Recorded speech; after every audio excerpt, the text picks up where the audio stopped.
بسم الله الرحمن الرحيم اللهم صل على سيدنا مولانا محمد إلهي بقى مهلا سكوكا كاني اللي هو عفمر قبله كل برنامج كانوا بمان لهين لكن جلاس بالها جلاس توسي اللي يراهو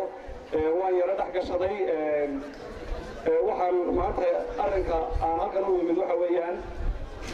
ardayda dugsiga sare ee shaad gaar ahaan galaasida afraadka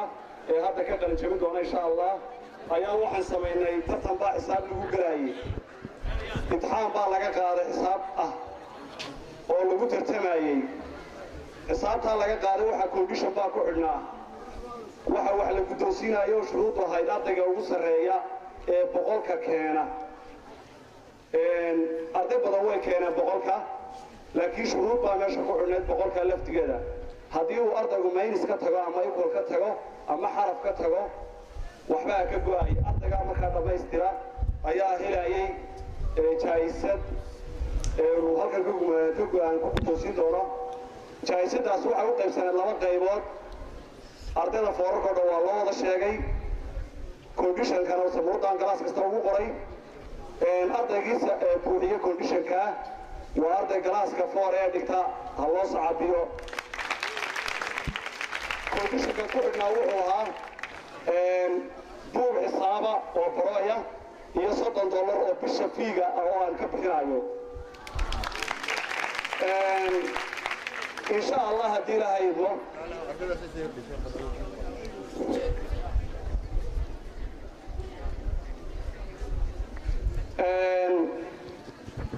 إن شاء الله ترتن كلا أيام دونا وبشر أفراد أنا قلت لك علي ودمان حساب تدوس كسر الله قلت له قلت تم دونا تاسنا واحد الله قلت دونا $100 $100 بان قلت دونا تانا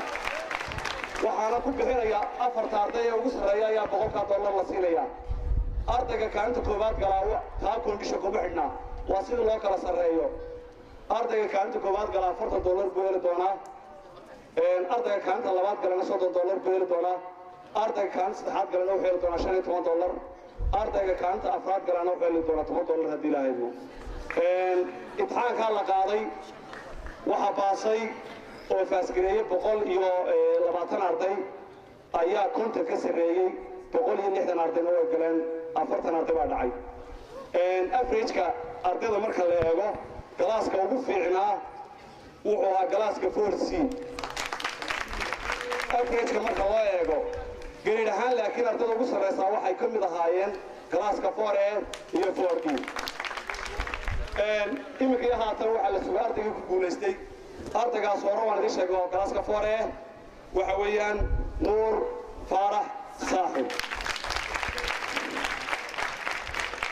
buugan wuxuu leeyahay waa buuga cusub CD-giisina wada usoo dhaw